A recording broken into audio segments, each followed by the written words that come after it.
here, and especially to the organizers, to John and Anthony and Rob and everyone else involved. It's kind of a surreal experience to discover a call for papers of the sort that one actually writes or wants to write. So yeah, that's great. I'm in the English department at McMaster, and I'm an English teacher as well, so usually I'm writing about text. But the paper I want to share with you today is perhaps ultimately less about text and more about what I do when I get sick of text, or when I get sick of school, or when I get sick of the sound of my own voice in a seminar room.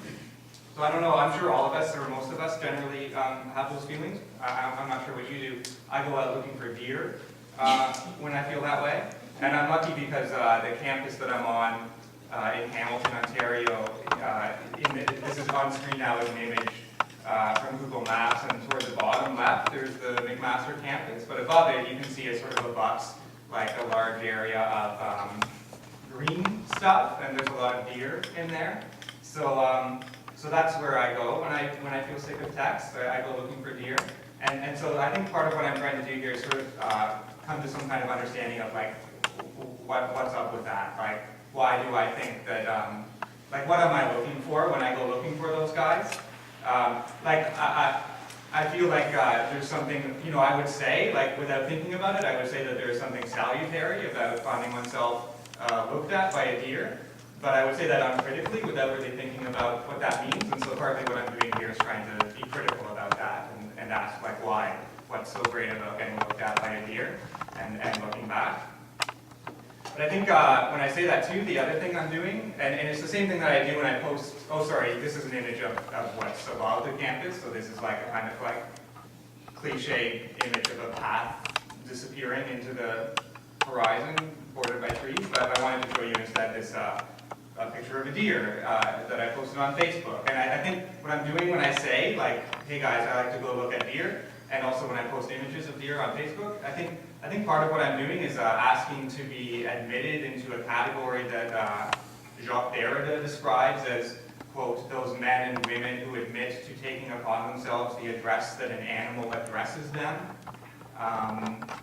He contrasts that category with a second category of, quote, people who have no doubt seen, observed, analyzed, reflected on the animal, but who have never been seen by the animal. Their gaze has never intersected with that of an animal directed at them. And he claims that this latter category, quote, is by far the one that occurs most abundantly. It is probably what brings together all philosophers and all theoreticians as such. So in this paper, I direct my gaze at animal images in an advertising campaign, in 3 paintings, and in an art film. And again, I think what I'm doing is I'm setting out looking for intersection, looking to show you my gaze intersecting with the gaze of the animal. But that's one more thing I'm trying to be critical about here in the end. Like, that way of conceiving a meeting with another animal. So anyway, I hope it works out.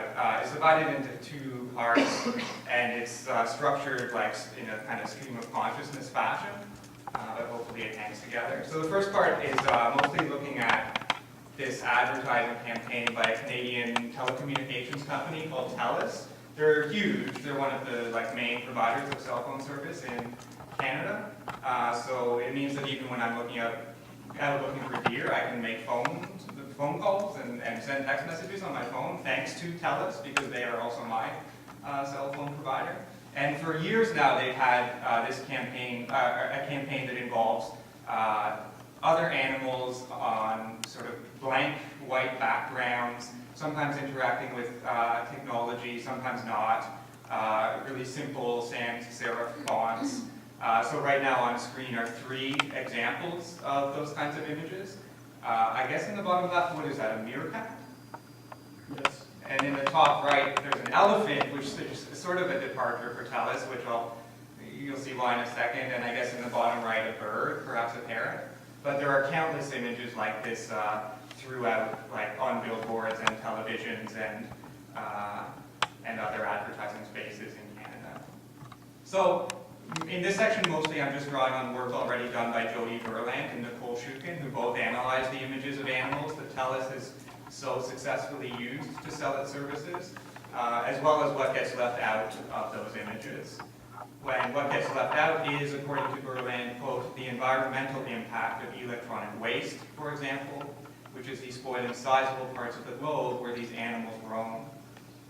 Berland uses the term fable to describe the TELUS narrative, and she means, when she says fable, she means a kind of narrative that, quote, offers an ordered representation of the world by forgetting it.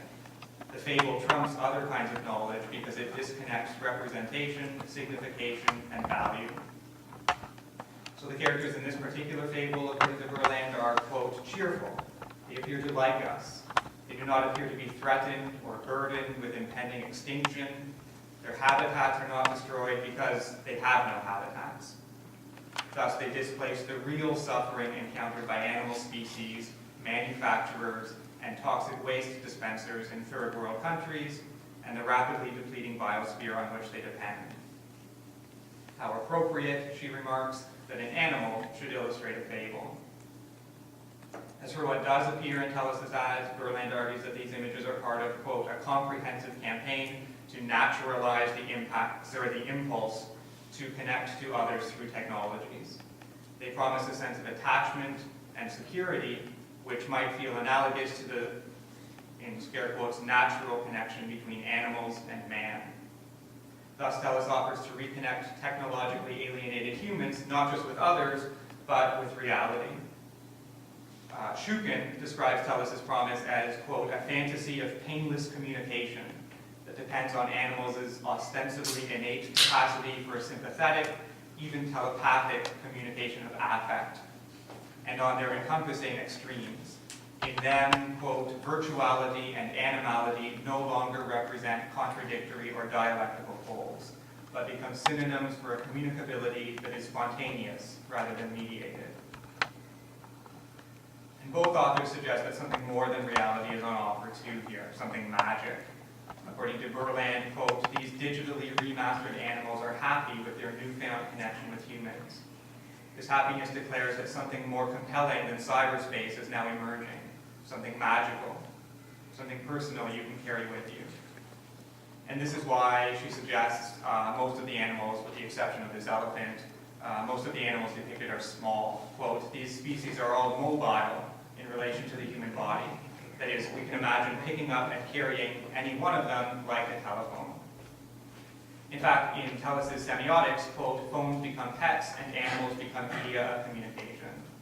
The reality that TELUS users are returned to is one in which smartphones are companion animals. These animals look at us and they say, you are not alone. And again, in Shukin's telling, TELUS revives, quote, old dreams of magic communication. Their campaign, quote, excites magical belief in the possibility of communication without cost. And again, in their semiotics, mobile phones are only biological species in their wished-for commodity form. So just for one more example, in one ad, a squirrel monkey looks askance at a monkey-shaped lampstand. The copy here, so that's what's happening in this image that's on screen now. There's a squirrel monkey, like a biological one, and he or she is looking at a lamp where the lampstand is shaped like a monkey, like a racialized monkey, which I don't deal with here, but Shukin does. And the caption is, avoid the re-gift, ask for a cool phone. And this must have been happening around Christmas because in the bottom right there's some holly, I guess. Rather than the tacky re-gift, a TELUS cool phone is here a better mimetic match with the monkey, ostensibly sharing a subtler kinship with the animal than one based on outer physical resemblance. So a person who gets the lamp is burdened with its tackiness, and a person who gets a TELUS phone is not alone. So I want to argue, or I want to propose, that if TELUS's animals promise attachment, connection, sympathy, telepathy, spontaneity, and above all companionship, then they are, I've got sort of two options here, and one is really Canadian specific, but I guess I'll just try it just in case. Maybe you'll get like a thrill of like exoticism from it or something. I don't know if this happens in America.